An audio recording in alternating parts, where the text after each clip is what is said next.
Welcome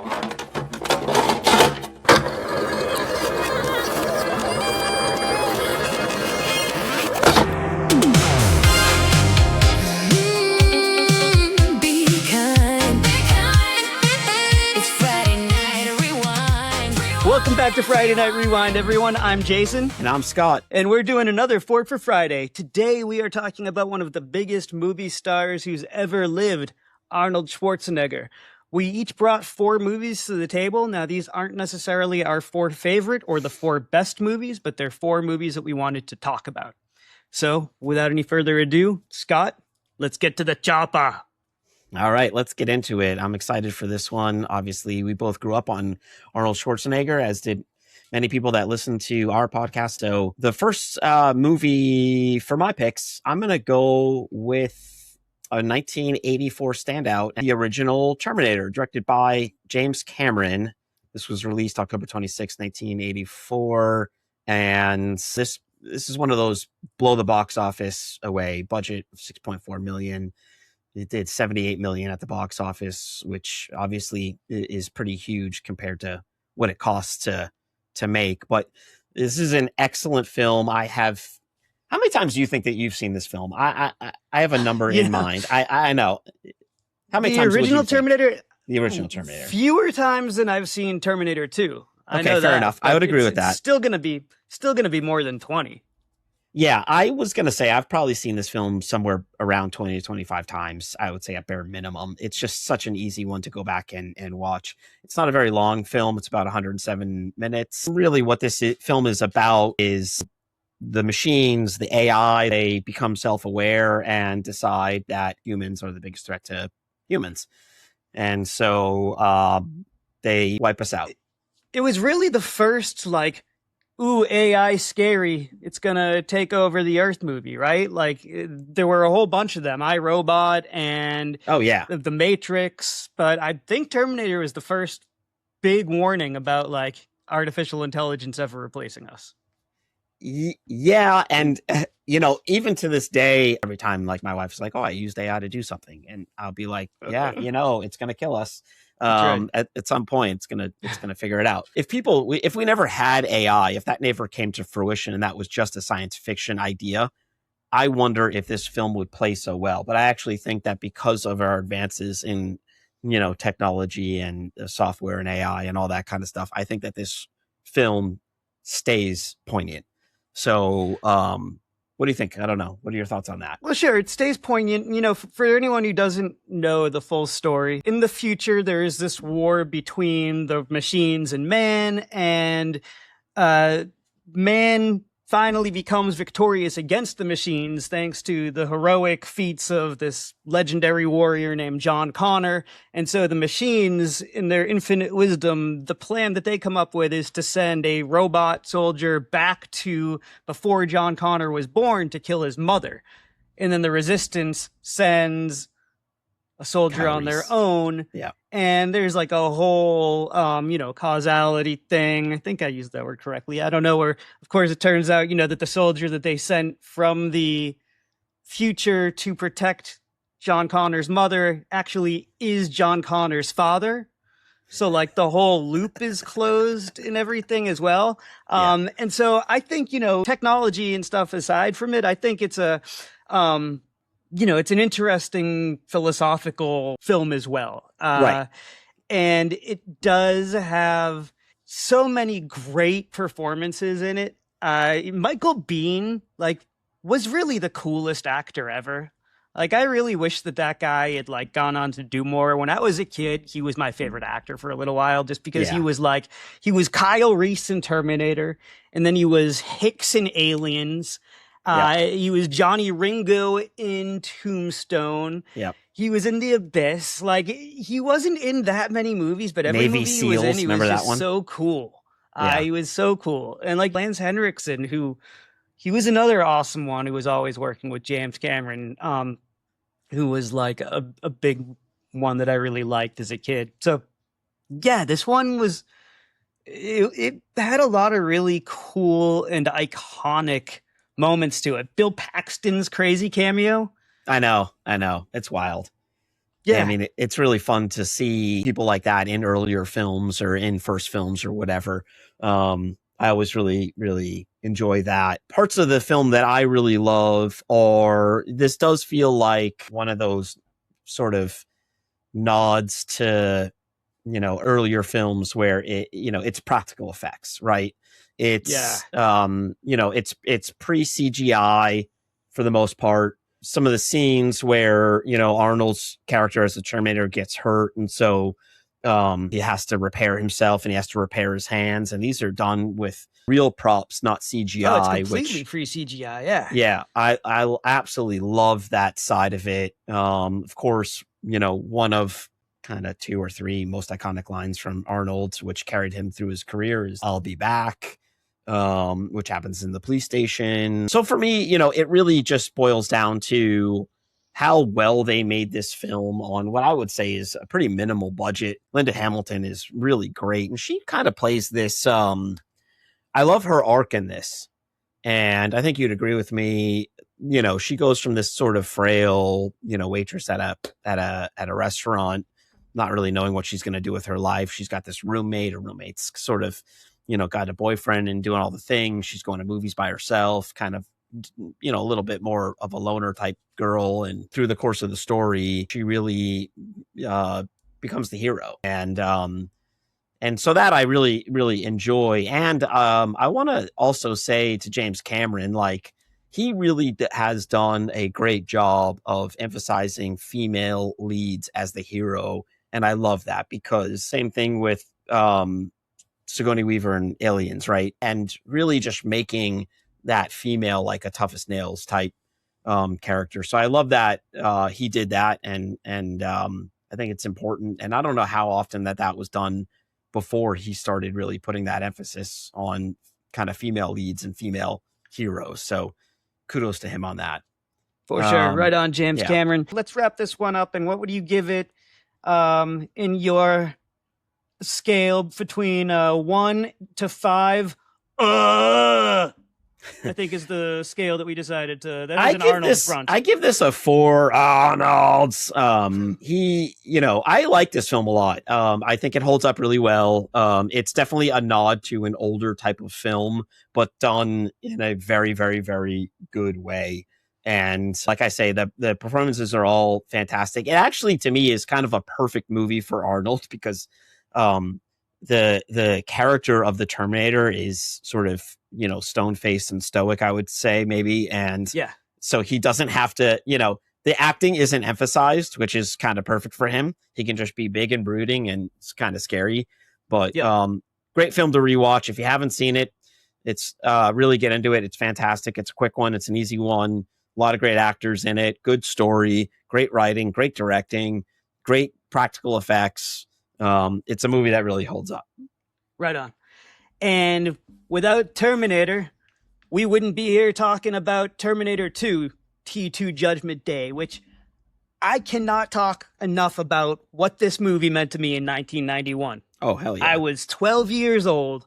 The ramp up to this movie, like, it was a moment in culture. I had the magazine that like came out. I had the sticker book before I even saw this movie. My dad took me to go see this movie probably on opening day, and it made me a man. So the big change with T2 was, of course, the big killer robot played by Arnold Schwarzenegger. This time is a good guy. So after failing the first mission to go back in time and kill John Connor's mother before he was born, the machines decide in their ever infinite wisdom to just go back later in the timeline to try to kill John Connor when he's like a teenager.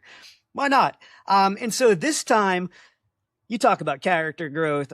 Linda Hamilton, Sarah Connor, she is no longer the frail waitress. She is like just a tough as nails warrior type character who is like obsessed with the coming Armageddon, the nuclear apocalypse that's on its way, and wanting to prepare her son for everything that he has to grow up and become. She is actually in a mental institution at the beginning of this scene. At the beginning of this movie. And this movie is just really, it's just amazing. Yeah. Robert Patrick as the liquid metal T-1000. James Cameron building on CGI technology that he had first used in The Abyss, which had come out a few years earlier. There is a water tentacle in The Abyss, which then became the impetus and the technology that he needed to make this liquid metal Terminator, which was the coolest thing anyone had ever seen at the time that this movie came out. This movie was just unbelievable. And in a movie full of great lines, I would say that my favorite moment in this film had to be the "come with me if you want to live" moment when they are breaking her out of the hospital, because she sees, so they go into, they break Linda Hamilton Right. out of the mental hospital, and when she sees like the Terminator, she of course is like, "Ah!" like freaking out, thinking Freaking like out. he's there to kill her. Right. And then he extends his hand to save her, and it's just so good. And the scene before that in the mall, when Schwarzenegger has a shotgun in a box of roses. Yeah. And so if you were, I want to say too, like, the marketing for this movie ruined the twist. So before the movie came out, everyone knew that Schwarzenegger was going to be the good guy this time. Right. But if you were to show these two movies to somebody now who had no idea about the twist, it's not revealed until that moment in the mall hallway, because we've been introduced to both Schwarzenegger's Terminator and Robert Patrick's Terminator, but like it's not clear which one is trying to save John and which one's trying to kill John. And so Right. if you just are thinking like, oh, it's Arnold, it's in that moment where he takes the shotgun out and pumps it and then pushes John Connor aside, and you realize like, oh shit, he's the good guy now. And like that would be such a cool moment to see if you didn't know. But like, but also the movie works incredibly well knowing the twist anyways. And I would also add, well, just like the co-branding with, Guns N' Roses, I think coming out with their Use Your Illusion, Volume 1 and 2 at the same time, and sort of that co-branding with the gun and the roses, and then they're playing the Guns N' Roses song on the LA River when they're, driving down it. Blew my mind with the Guns N' Roses visual pun. Yeah, I didn't make that connection. It's That's like, awesome. It's awesome how thoughtful, like, to me that was. And again, like, you're probably, 13 at that time? I'm 12. I would have been 12 or 13. 12, 13. So, like, these are the formative years where we're, sort of figuring out the things that, we love about cinema, about film, about, movies in general. And, it always resonated with me. I loved when it comes to Terminator 2, there are so many parts that I absolutely love, and I've probably seen this film over 50 times, and that's not an exaggeration. With a young John Connor in the mall with his friend, and they're scamming ATM machines, like that was a thought that I wanted to do that. You know what I mean? That was like an absolute aspiration of mine. Is I would love a device to be able to steal. Again, I'm 12. And I want to be a criminal because I'm watching. Yeah, exactly. I want to steal from ATMs because I see it in this movie. And, so it's great. For me, a standout scene would be when she is writing in her diary and she's carving in the no fate thing on the bench. And she's talking and thinking about kind of her journey and her path. And now looking at the two of them, she sort of has this like father-son image of the two of them. And a young John Connor is teaching, the Terminator to do high fives and kind of be more human, right? Yeah. And I no problemo. Exactly. No problemo. I love that whole part of it. I think that they really did a good job of getting down to like the nitty gritty of who these people are. And even though the Terminator is a machine, it doesn't have emotion, doesn't have any of that stuff, they gave him so much. You know what I mean? Yes. They really like leaned into that. And while he's still so rigid and Arnold, he's their protector now, and it changes the dynamic. And I really love that. Every bit of it, Terminator 2 is a near perfect film. It's one of those that I love when the sequel is better than the original. It definitely is. So yeah, it's a great pick, and Yeah, everyone should thank you. see it. And a couple other moments that I just wanted to touch on, and a couple more things. First of all, that Brad Fiedel, Fiedel, Brad Fiedel score for this film is just unbelievable. That Yeah, dun, dun, dun, dun, dun, like yeah, the heavy percussions, and like if you ever just want to get amped up to go and fight a bunch of robots, like listen to the Terminator 2 score and let it fill your blood with hope and yeah. aggression. It's just so good, and it works so well in that movie. And man, the heartbreaking ending, uh where he lowers himself into the lava. Yes, in the thumb up. Yes. Oh my God. Tears, man, tears happening every time. Man, I love the film. I love it. Couple long-term effects it had on me though. I was terrified, and still am to this day, of nuclear apocalypse. I know yeah, I know what a crazy weird fear to have, right? No, but like, No, because it shows that scene where it shows like she is at a playground. Sarah Connor is at a playground, yeah, and she has a vision of the nuclear apocalypse, and you see the mushroom cloud in the distance, and then you see like the wave come and dissolve all of the flesh off of the children, and their bones turn to dust, and it's just such a powerful moment. Yeah. And then of course, for how many years did everyone just walk around saying hasta la vista, baby? baby. Yeah, Yeah. that was like that was like the thing, you know. Yeah, people. Yeah, that was the. It's so weird. I think, you know, it's funny to me. It's interesting how sometimes these films just become part of the zeitgeist, right? Like, you know, that line becomes part of the culture, and it happens time and time again within our society with art and things of that nature. So yeah, it's a great film, honestly. You know, watch Terminator 2. I would then say, don't watch any of And the then others. stop. Yeah, no. There's a Terminator 3, there's a Terminator Salvation, there's a Terminator Genesis, there's a TV show called The Sarah Connor Chronicles. And you know, There's another one. I might be the only one on the planet that would stand or defend Terminator Dark Fate. I kind of liked that one. I did the too. most recent one. Did you? Okay. Well, I liked it because they I liked it because they brought, you know, Sarah Connor back. And that was interesting to me. The parts that I didn't like were like, well, again, it's not that I don't like it. That's not the right word. It moved on from the John Connor story to the girl's story, which is fine. Right. Yeah. But that to me had some sadness like associated with it, just because it always felt like a John Connor story. But yeah. But I will say I've often said, just as a joke, that Terminator is a perfect 2-film franchise. As far as Terminator 2 itself goes, 5 out of 5, 10 out of 10, whatever you got. I mean, to me, it's a perfect movie. You don't get better or more enjoyable film than Terminator 2. We agree. Yes. All right. Next pick, Scott. What you got?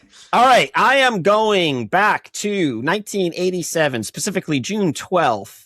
And this is a great John McTiernan fan. I am a huge Sean McTiernan. I love his work. I hate that he had troubles later in his life with a variety of different things, but this is Predator. And as I mentioned, 1987. Yeah, I was 7 years old. Budget about $15 to $18 million. Box office, it's just a hair under 100 million. But you know, I mean, you're talking 5x on your money. Like it was definitely a huge success. Predator is a fun film, and the way that I like to watch it is in sort of a specific way, or I like to get my mind right for this film, because I think that with a lot of specific Arnold films, there's I don't want to ever watch him and feel like I'm watching this campy thing that's just over the top because he's over the top and he's so larger than life. So when I watch The Predator, I think of it like remember the film Surviving the Game with Ice-T? Yeah. Rucker and Hauer? Oh yeah. It's sort of like, and that's based on what is that, the greatest game ever played, or the something about hunting man. Yeah, hunting people. Basically, that's how I view The Predator, right?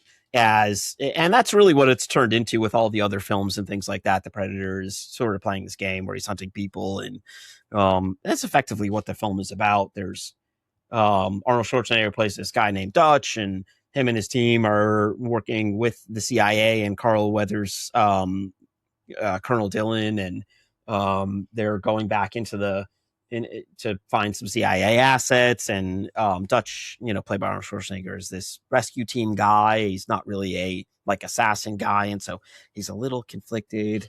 But it's a real good cast. You've got, like I mentioned, Carl Weathers, Sonny Landham, who's like the Native American Billy Soul.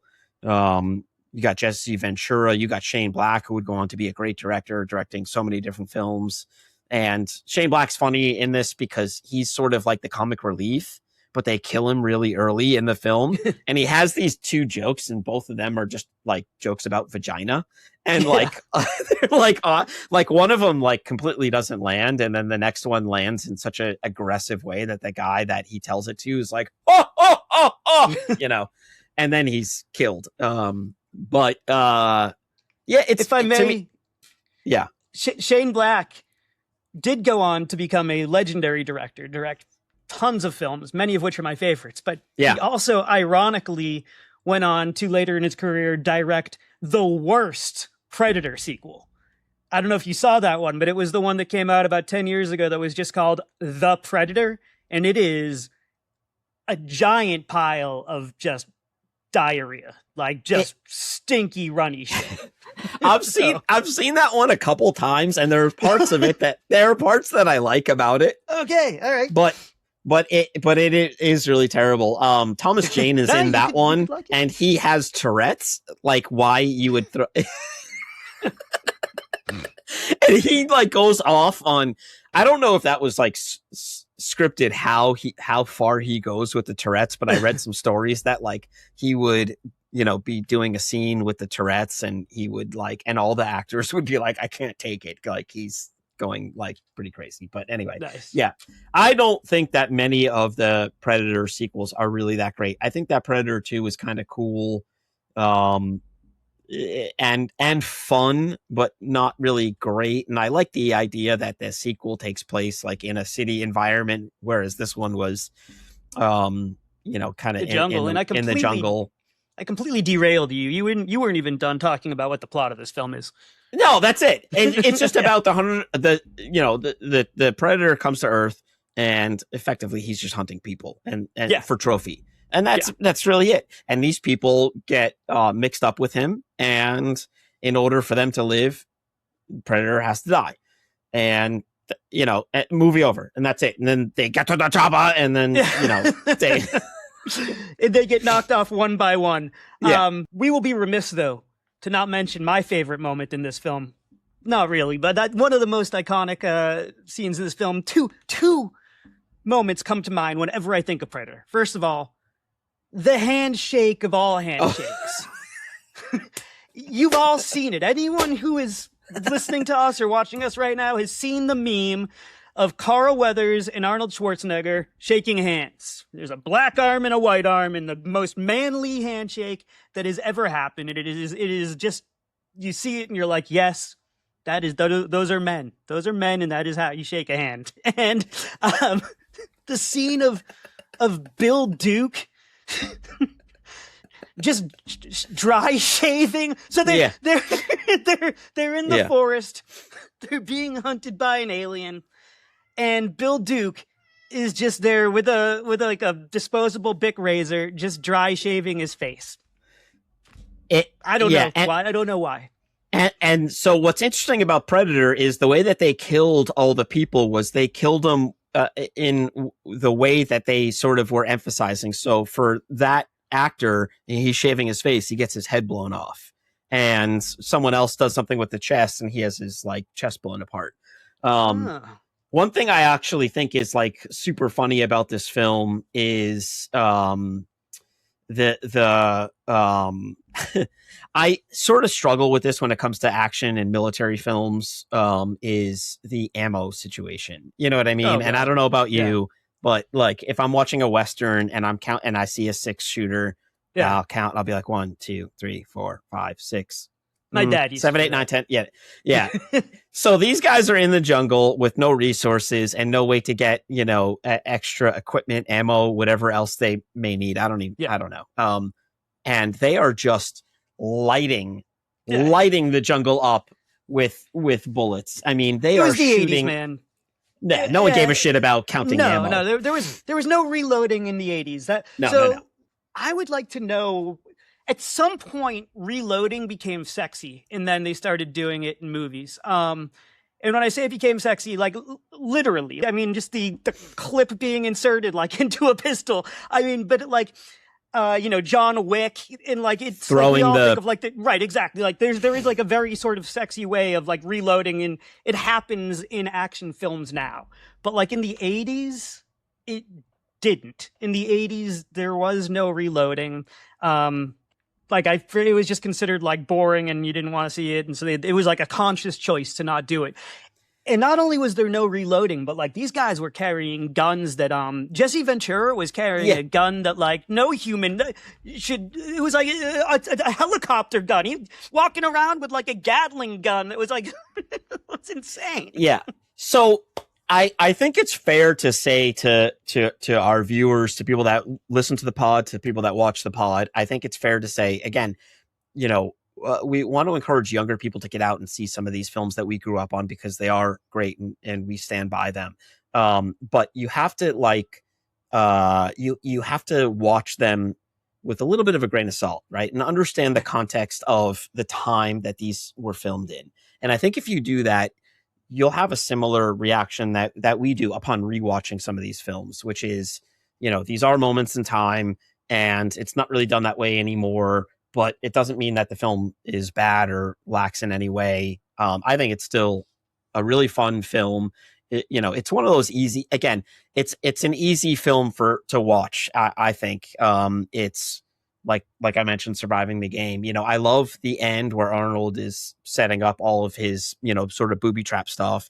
That's something I love to see, especially it sort of reminds me of like Robinson Crusoe or Swiss Family Robinson or something like that. Like that idea of, or the recent Sam Raimi film Send Help, where people have to figure it out. I love that shit. You know what I mean? Where people just have to use whatever they got and figure it out and hope for the best. And, it kind of ends up being that type of a film to me in some ways. But it's such a great watch, such an easy one. I would probably give this like a 3.8, 3.9 out of 5, somewhere around there. I think it's really fun. Obviously, you have to sort of mentally block out some of that noise that we were just mentioning, but John McTiernan does a great job, and he would go on to do all kinds of other stuff. I think that you can watch the second Predator film and then probably not watch anything else unless you wanted to watch Predator Badlands, which just recently came out. And I thought that was excellent. Yeah, I was going to say, so I would give this 4 out of 5. Because of the noise, even for me, like all the noise is to me personally like what I love the most about it. The line that I think about the most in this film was if it bleeds, we can kill it.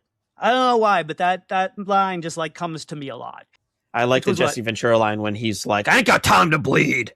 Yeah, that's my favorite. Good. But but tons of good quotes in this, tons of Arnold moments. So 4 out of 5 for me. And as far as sequels go, Predator Killer of Killers was an animated film that came out last year, which was phenomenal. Right. And then Badlands because it's about it takes a total different direction of the It, franchise. The yeah. Predator is actually the protagonist in it, which is cool. My only So yeah. issue with Badlands was I just felt like it was too dependent on CGI. It had too much of it in there. I would have liked to have seen more practical effects, but that might be a generational thing for people like you Sure. and I. Though one thing that I'll add on Predator, and then we can wrap that one up, is Sonny Landham apparently had a massive reputation for like getting out of hand. I mean, fighting people and just having a real bad temper. So apparently they hired a bodyguard specifically for him on this film, just to make sure, not to protect him, but to protect everyone else from him. So Nice. that was something that was cool that I remember reading a long time ago and thinking that was like super awesome. So Next up, we have 1990s Kindergarten Cop. So Kindergarten Cop was a fun one. He played a cop who went undercover as a kindergarten teacher to try and find a killer. And it was very much Arnold, like, this was at the point in his career where he was starting to embrace comedy. Yeah. He was in his whole comedy, basically, the comedy of Arnold is essentially like just Arnold being Arnold and how that's funny. It's funny because he's big. It's funny because he talks funny. It's funny because, like, that's it. That's basically it. He's a big guy with a funny accent, and let's all laugh. And it works, though. Yeah. It just, so the whole movie was just the interplay with him and those kids. Yeah. Boys have a penis and girls have a vagina. Very famous line from that movie, of course. Do you have a tumor? It's not a tumor. The movie, I think, is also famous for teaching people that ferrets could be pets. I never knew that a ferret could be a pet until I saw that movie. And then ferrets had like a moment where a lot of people had ferrets as a pet. I think my wife had a ferret as a pet when she was younger. Nice. Yeah. It seems very unlike her, but yeah, just a very charming, very cute film. Yeah, I picked Kindergarten Cop. I had a lot to say about Terminator 2. I've got less to say about Kindergarten Cop, honestly. I love it. I think that it plays well. It's an Ivan Reitman film, which is anything directed by him, I think is, always going to be very fun. I think he understands humor very well. It performed very, very well at the box office. And you have a litany of great actors in this, even some actors that are at the very, very, very infancy of their careers, including Angela Bassett, who played a stewardess, which is really cool. But like you said, it's a comedy. My suggestion for people watching Kindergarten Cop would always be watch Arnold's action films and early films first, and then dive into the comedies, because he's really poking fun at himself, which is so commendable. That someone of his notoriety and stature would accept that, I think, is just so remarkable on his part. Because it would be easy for him to say, "Oh, that's not me. I'm an action star, whatever." But he leans into sort of that joke. He embraced that. He really did. He was a caricature of himself, and he did embrace that, which I thought, like you're saying, is very, very commendable. And, you talk about how this movie made a lot of money. Anyone listening who was not a child of the 80s, there is no one to compare. There is no equal to Schwarzenegger in today's world, as far as like a celebrity who is making a lot of, like, who could generate income for studios. From like the mid 80s until the mid 90s, that 10-year stretch, there is nothing like it as far as just a marquee name. His name would be on the movie poster twice the size of the title of the movie. Like, whatever the poster was, it would say Schwarzenegger in huge letters, and then like underneath it, Kindergarten Cop. Because it wasn't tried, because people would just see Schwarzenegger and go, okay, yeah, here's my money. Give me a ticket. I'm going to go see this movie. Yeah. That was what they were paying to go see. He was just the biggest. I mean, help me, who is equivalent in today's world? I mean, you get people like Taylor Swift, of course, are giant, but in different ways. I mean, I don't know. I think the world is just so different today. Back then you would say, okay, fragmented. You have, but but also different for the better. And with me on this point. So, Yeah. You got Schwarzenegger, you've got Stallone, you've got Willis, you've got Jean-Claude, you've got Steven Seagal, right? And these are guys that had like enormous runs of films. All of them, you can say, okay, Willis, you've got Die Hard, Die Hard 2, you've got all the other things that you've done, right? Um, it, for today's world, okay, let me back up. For that world, you had those guys as the men who made the blockbusters. Okay.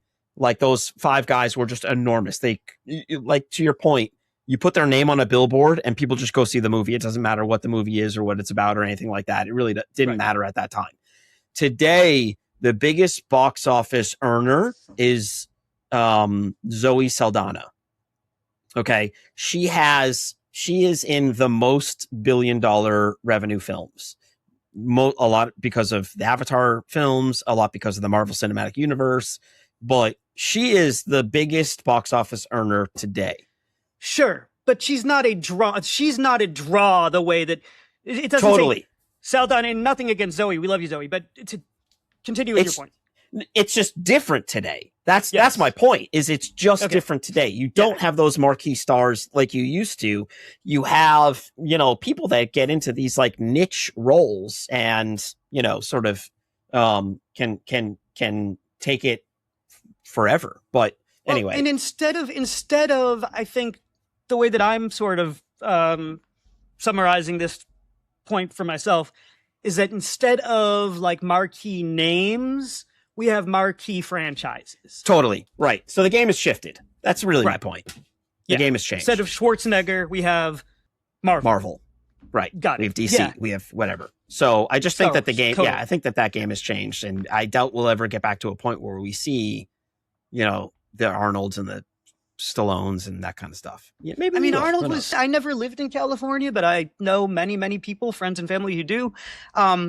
He was at least a decent governor. Arnold Schwarzenegger was such a big movie star that he went on to be governor of California. That's pretty crazy. Like, and I guess he was a pretty good governor. I don't know. We're not a political show, and I don't want to talk about politics, but California is still there. He didn't burn California to the ground or anything while he was there. I don't think.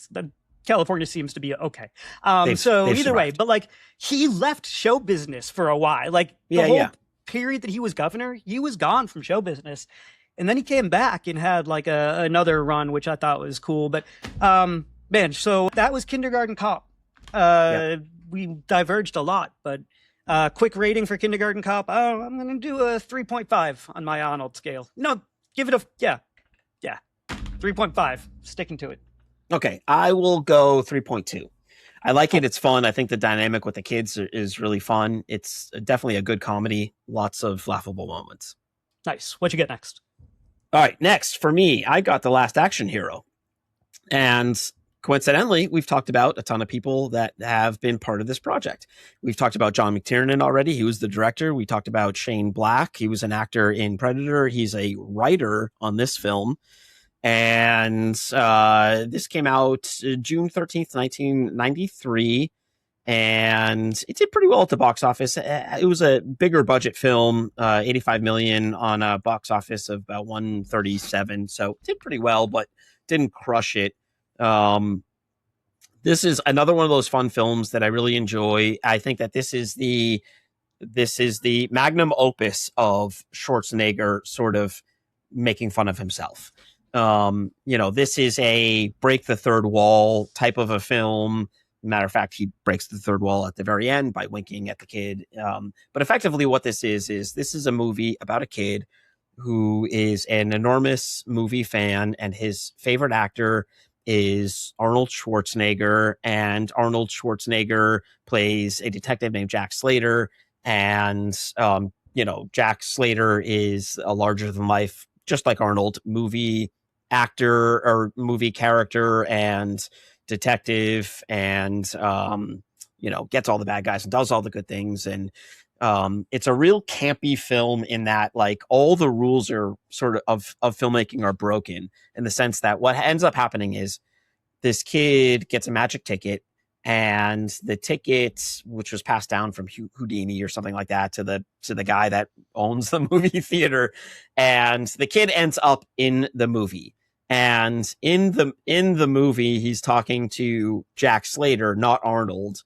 It's a little bit of a mind fuck, but so and he's sort of emphasizing like, this is a movie. We're in a movie. Look at the way that you're driving. You're all over the place and you're running off the road and no one's caring. And at one point they actually go into a Blockbuster and he's like, look, there's a poster for Terminator 2 with Sylvester Stallone, and Arnold as Jack Slater's like, yeah, he was great in that. What is the problem? And then he's like, well, but look at the numbers. Everyone's got a 555 number. He goes to some woman that's shopping for a movie and he's like, what's your number? She says 555, whatever. And then they come out of the video store and he's like, that was a great way to get her number or something like that. Like, it's just it's a great little film. It's really fun. It's very campy.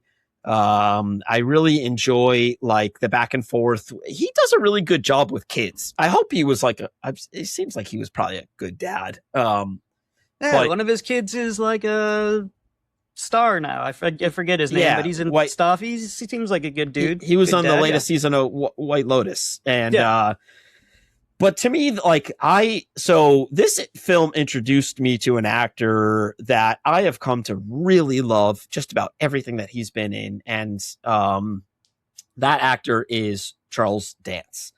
Most people will recognize Charles Dance from Game of Thrones. He plays the head of Tywin Lannister, famously gets himself bowed to death on the shitter, but by his wee little son. One of us, man. One of us. Peter Dinklage is one of our patron saints. He really is. Short king. And the way that he iced his dad on the toilet is, kind of love that. But yeah. I have been a Charles Dance fan for a very long time. I think he is a wonderful actor. I think that he was great as the heavy in this, as the villain, and did a great job. Other actors that are in this, F. Murray Abraham, who's another one of those ones you can't say enough about. Real quick, F. Murray Abraham, when I was a little kid, the first time I heard his name, I was listening to the radio and somebody was talking about him, and then they were like, F. Murray Abraham, man, blah, blah, blah, blah, blah. And so I thought that they were saying, fuck Murray Abraham. So I thought that this actor's name was Murray Abraham, and they were saying, F. Murray Abraham. That's pretty funny. Anyway, he is a great and wonderful actor that's been kind of in everything. You've got Bridget Wilson, who later became Bridget Wilson Sampras. She is great as Arnold's daughter in this. And the highlight of this film is the cameos.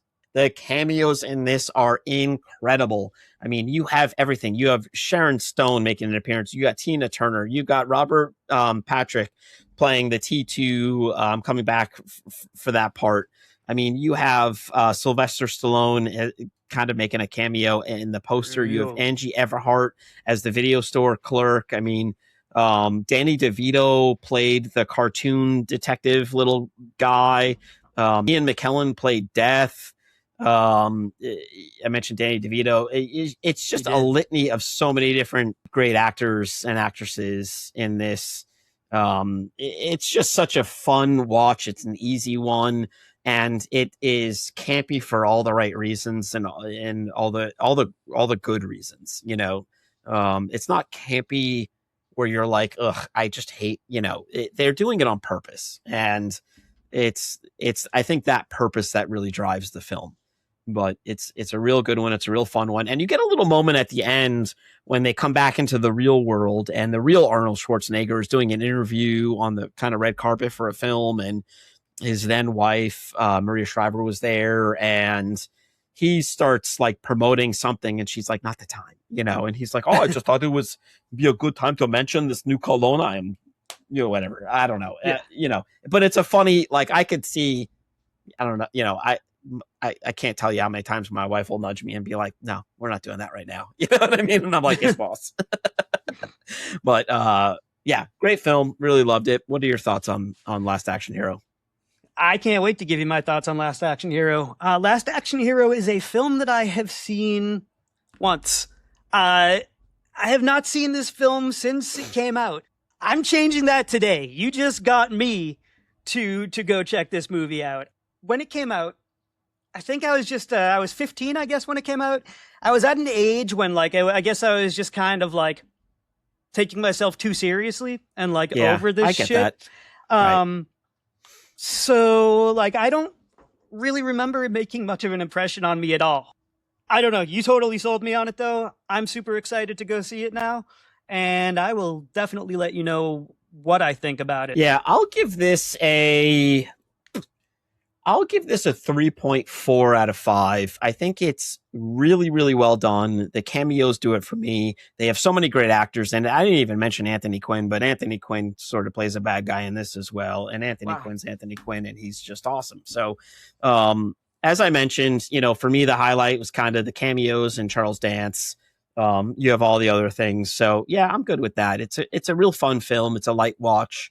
It's Nice. something that you can enjoy with the family, with a young kid, whatever it is, and have a great time with it. And if you only take one thing out of all of this, just Anthony Quinn is Anthony Quinn. That's what we just learned. So I said it. Love it. You did say it. All right. My third movie is 1988's Twins. Twins, if you are somebody who is just listening to us for the very first time, you might not know that Scott and I are both very short people. I'm 5'5". Scott's like 4'2" or something. No, he's about 5 feet exactly, right? I mean, 5 feet. I like to say that I'm like 62 inches. All right, so however many in any that sounds better to me. Out there, yeah, whatever that is divided by 12. So Danny DeVito, Danny DeVito is like our favorite, our low key favorite person, because he is a tremendously successful, tremendously hilarious short person. And in the movie Twins, the entire concept of it, Ivan Reitman must have just woken up one morning after just having a dream and been like, you know what would be funny? Is if Arnold Schwarzenegger was standing next to Danny DeVito. And therefore Twins was born. So the movie Twins is about Arnold Schwarzenegger and Danny DeVito playing twins. Right. The gist of it is that Arnold was created to be the perfect human in a lab, basically. They just took like a bunch of, different sperms and DNA and combined it and impregnated a woman with it to try and create the perfect human being. And then Danny DeVito was all the leftover shit. Was how it's described in the movie. You're not the leftovers. Yeah. And so like Arnold is being raised on this island, secluded from like all humanity, just like to be the best of us. And Danny is just growing up on his own, like in an orphanage, and just he's like struggling. A 2-bit like hustler, like low level criminal thug.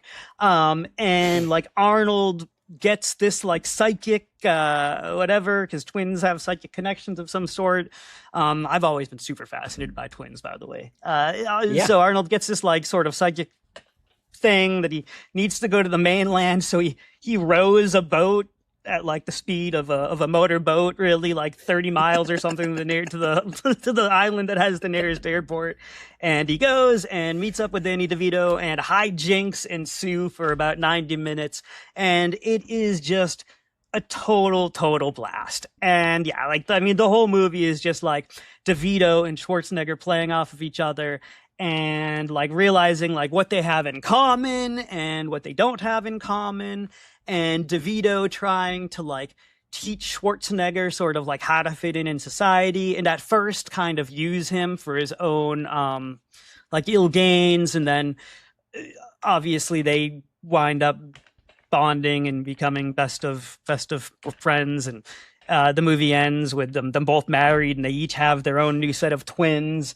And there has for years now, years and years, been in some stage of development hell, a sequel to this film called Triplets. And and there's been a lot of talk about them somehow making it so that Chris Rock is the triplet. And I want to see that movie. Like, I want somebody to make that movie, because I think that it would be freaking hilarious. I don't know how it would turn out that Chris Rock is secretly their triplet. Doesn't matter how they do that, but just they could figure it out. My wife and I go all out for Halloween for the past 10 years or so. And it has been my dream to do twins with one of my very tall friends. I have a friend that's 6'5", and we've talked about doing twins for a number of years. And my issue has always been, I want my Halloween costumes to be as authentic as possible. So I've considered, shaving the top of my head, which I'm really afraid it ain't going to come back. And that's the only reason that I haven't done that. Cause I actually, yeah.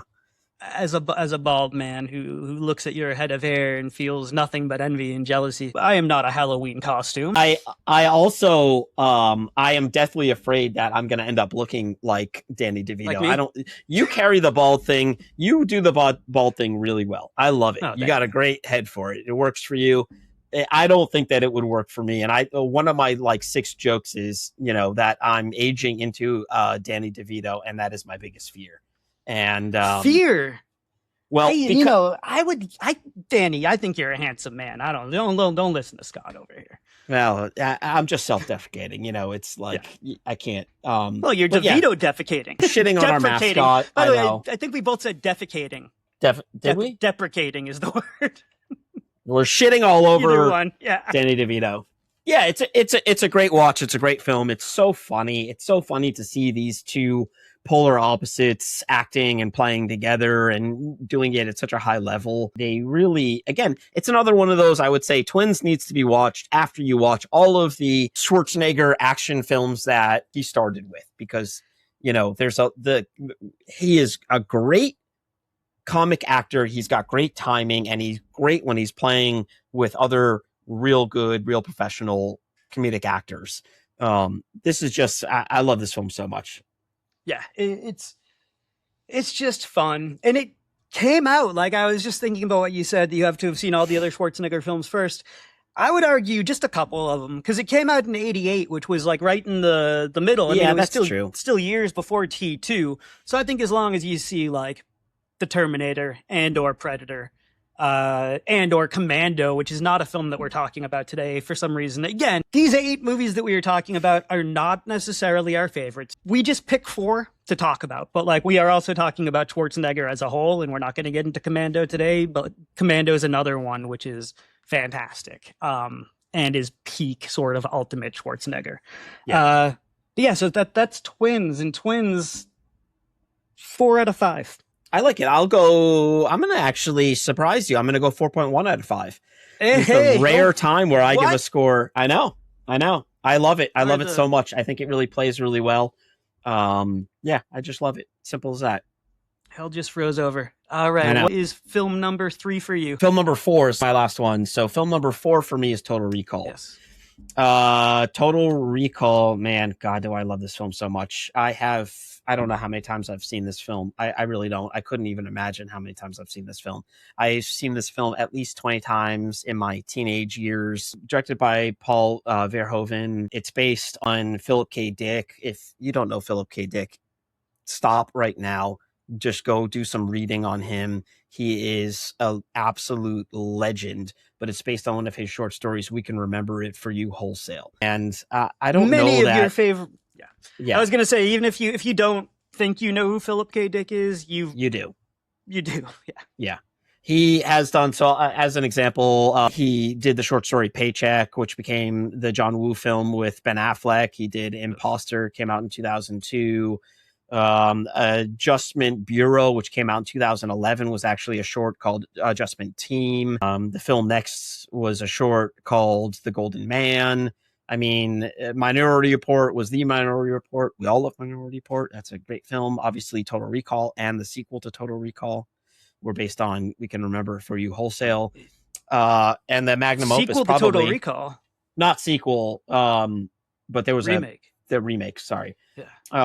And then obviously, I think is probably magnum opus, which is Blade Runner, and the sequel to Blade Runner, 2049, and then there's another sequel to Blade Runner coming out, I think this year or maybe early next year, Blade Runner 2099, that is based on his novel Do Androids Dream of Electric Sheep. These are, I almost feel like in some ways when you're talking about Total Recall, you really have to put the emphasis of the conversation on Philip K. Dick and just how interesting his ideas were. And I absolutely love what his brain could think of, because I couldn't think of these things. You know what I mean? They are just not within me to have these types of thoughts. And so when people do and put pen to paper, I think it's absolutely remarkable.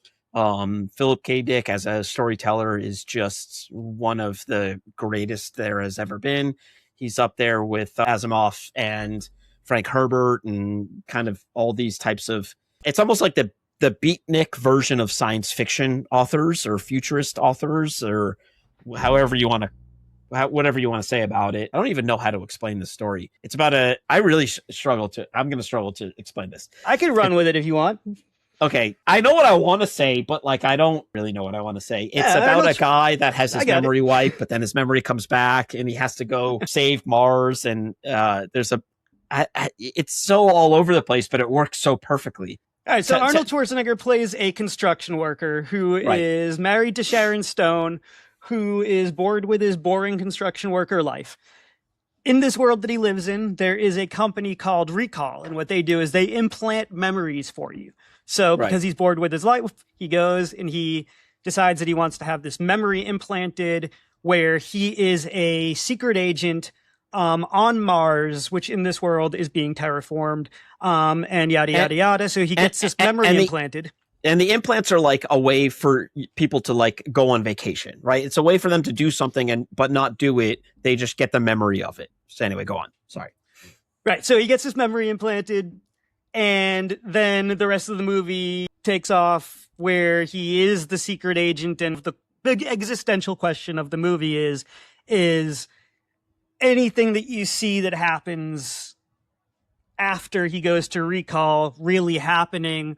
Or is it all just the memory that was implanted and all of the seeds are there that plant strongly to it just being a memory that was implanted? Unless it wasn't, but it probably was. That's the movie. Yeah, so there's different, and that's basically it, you know, and again, like there's a problem that needs to be solved and he needs to sort of save the planet and be the savior of the planet and do whatever. And there's alien stuff that was not in Philip K. Dick's story, but it was added for the movie, which is totally fine and works. So I never minded that element being a shift from what Philip K. Dick did, but you have such great actors in this.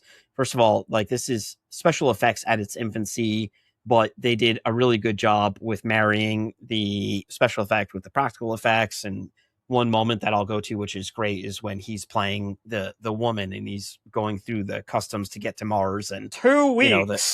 You know, two weeks. and the head starts coming off. Apparently that costume was like 200 pounds.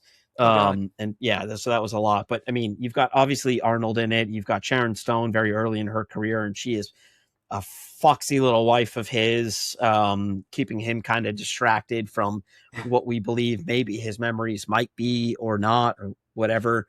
You also have another favorite of mine, Michael Ironside, who is, I don't even know how to describe Michael Ironside. He's kind of been in everything. He looks like a villain. He does look like a villain.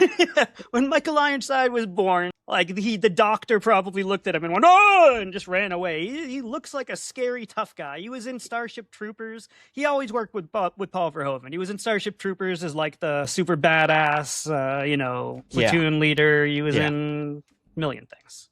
Highlander 2 is the one that I think of. Oh, no, I'm kidding. Yeah. There is no Highlander 2. I don't know what you're talking about. Yeah, Stop making things up. Yeah. Fair enough. But total never ever see the remake to Total Recall. Just don't do it. Yeah, even though it's more like the book, right? Because I saw the remake, I didn't like it, but everyone said that it was more like the book. Because instead of Mars, they're like in the center of the Earth or something. I don't know. It was I didn't like it. It just didn't work for me in every way. Total Recall, I just rewatched it to, knowing that we were going to record this, and it totally holds up today. Oh I yeah, I will, saw it a couple weeks ago. yeah. I will give this a, for me, this is probably like a 4.6 out of 5. It's so high. It is totally rewatchable. It has all the elements. The bar with the chick with the, the mutation and the 3 boobs. Like, I mean, it's just just all of it. And then they shoot her. What the hell? Like, but it has everything. It has everything that I love about film. It has the science fiction element. It has the alien element. It has space. It has great action. The story is fantastic. The writing is really good. The acting is phenomenal, even though like it's conceptually really hard to, even for like, I've seen this at least 50 to 60 times. It's hard for me to conceptualize like what this is verbally, but it is such a great film. What are your thoughts? Yeah, so all right, I know my mom's watching us, and so I would be remiss to not tell this story. What year did Total Recall come out? Total Recall came out, I want to say like 1990, June 1st, All right, 1990. Total Recall came out in 1990. I was 11, and I was 11, and I stayed home. My parents went out one night, and it was the very first time they ever left me and my little brother home alone. I'm 11, he's 7 or 8. And my dad had rented Total Recall. And we were told strictly that we were not allowed to watch it because I was not allowed to watch R-rated movies yet. So, of course, as soon as my parents went out, the very first thing that we did was make popcorn and sit down and watch Total Recall. And then, like 2 days later, or maybe the next day, I was like talking to my mom and I asked her, I was like, Mom, if you melt ice, does it make oxygen? Because that is something that happens at the end of Total Recall. And she was like, I don't know. That's a really good question. And then later on that night, I guess my dad was watching the movie and she like went in and she was like, wait, what's happening here? And he was like, oh, they're on Mars and they're melting this glacier and it's making oxygen. And she was like, Jason! And so, yeah, that was my my first time ever seeing Total Recall, so I will never forget it. But it is a movie that I friggin' loved to death then and has stuck with me. And I watched it as recently as a few weeks ago before we even decided to do this show. I mean, it's just one of those movies that I watch over and over again. Yeah. You talk about the practical special effects. When they're on Mars and like out exposed to the Martian atmosphere and like their eyes are bugging out of their heads. Like it looks so cool. And just to like knowing that it's all done practically and stuff. There is something about practical effects that just like CGI, no matter how good it gets, will never touch. It just will never touch. This is why, like, Dune did so well and Denis Villeneuve, like, really understands, Christopher Nolan really understands these great directors that are directing films that are just out of this world today are having the success that they're having because they're making films with practical effects. Because, like, we understand as the viewer when we're being bullshitted. You know what I mean? And special effects can often do that. And so... I like the Marvel films as much, I guess, as the next guy. But, like, those movies are filmed in a blue room. Right. Where the actors aren't even... they're on set together. It's very common in those movies where two characters will be having a conversation, and they didn't even shoot that scene together. They each shot them individually, and it's all edited together. So nothing that you're seeing in those movies is necessarily what's really happening. And in your mind can eventually start to like pick up on that. And so, just stuff that's filmed on location and done with practical effects will just always be better. Man, we can talk for like... I know. And I'll only mention one of the biggest examples of what you just said is, in my opinion, Star Wars Phantom Menace, where the actors have said, there was no chemistry because none of us were acting with each other, right? From a practical sense. They were acting, with a tennis ball or whatever it was. Yep. And it affects your performance. You can have the best writers in the universe. If you're not acting with a partner, you're just not going to get the performance that you need. It's a give and take. And, so I hope that we, continue to see more practical effects, and I hope other directors start to get into some more practical effects. But Total Recall really has it. It just every bit of it. One of the things that I want to mention just real quick before we go on to the last film for today is that a lot of what I actually love about some of the older science fiction films is you can see some of the cool things have come to pass, right? The video calling, right? FaceTime. I mean, they're doing that in the film. The self-automated driving. We're now doing that today. Obviously, we're talking about, get your ass to Mars. So to me, it's like, does art imitate life or does life imitate art? And it's a question. It's an existential question that, we can talk about maybe some other time, but something for our viewers to think about when they're going back and watching this again or watching it for the first time. So what do you give it for a score? I gave mine. Yeah, no, Total Recall is a 5 out of 5 for me. It's another one that is just man, yeah, talk about it forever. Wonderful film. Might watch it this weekend. Anyways, there you go. Let's move on to my final film, and the final film that we are going to discuss today. We're going to come full circle because we started with James Cameron and then we continued with James Cameron. And now we're going to finish with James Cameron. James Cameron directed 3 of the films today: Terminator, Terminator 2, and this final film, which is True Lies. There was a period of time when I used to always say that True Lies was my favorite James Cameron film. And I don't know if I was just saying that to be contrarian, because, there were a lot of takes that I have had at various points in my life where maybe that's what I was doing. I don't really know. But is it my favorite James Cameron film? Probably not. No. But it's really, really good. It was not sci-fi. It was an action comedy, which is a genre that James Cameron had never done before or since. It was a film about Arnold Schwarzenegger as a spy, married to Jamie Lee Curtis. She has no idea that he's a spy, and she finds out that he's a spy, and things spiral and escalate, and it gets nuts. Had the late great Bill Paxton in it. I almost said Bill Pullman. I always get their names confused. Late great Bill Paxton as a sleazy used car dealer. One of his best roles, definitely one of Jamie Lee Curtis's best roles. Who played the daughter? It was Elijah Dushku, who is that her name? Who went on to play Faith in Buffy the Vampire Slayer? Yeah, and she had some issues on the set of this, which has kind of been documented. We don't need to get into it, but she was in it. She was great as the younger daughter, but she experienced some issues on the set, which is unfortunate. But I did not know that. That is unfortunate. With who? You can just one name of the names. I think the stunt coordinator. She named names, so we can name names, I guess. Yeah. One of the stunt coordinators or the stunt coordinator on that had some type of like assault going on or something not so nice. Oh, that's a shame. Yeah. Never like to hear that, but I'm glad that it wasn't James Cameron or our man Arnold. That was okay. Good. That would be a weird way to end this pod. Yeah, it would. Yeah, and it turns out that Arnold Schwarzenegger did. Yeah, I know. This is a celebration, of course, of Arnold and his entire career and all that he has done, through the lens of us talking about 8 specific films. And so, True Lies is a ton of fun. It's got Arnold riding a horse through Central Park and taking a horse into a skyscraper on an elevator. It's got him flying a Harrier jet. You've got him dancing the tango with Tia Carrera. Man, it's just like there are just so many fun moments in this film. It's a bit long. Which I never really felt in this one. I think that it really does have momentum the entire film. I think it's Tom Arnold's best performance. Tom Arnold's not a guy that I think about a lot, but I freaking loved Tom Arnold in this film. Yeah, nail on the head. Yeah.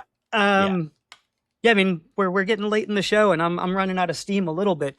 My passion and excitement can only go so far, but this one is really, really it's a blast. It really is. It's super fun. It's over the top in all the good ways. You know what I mean? It's sort of top.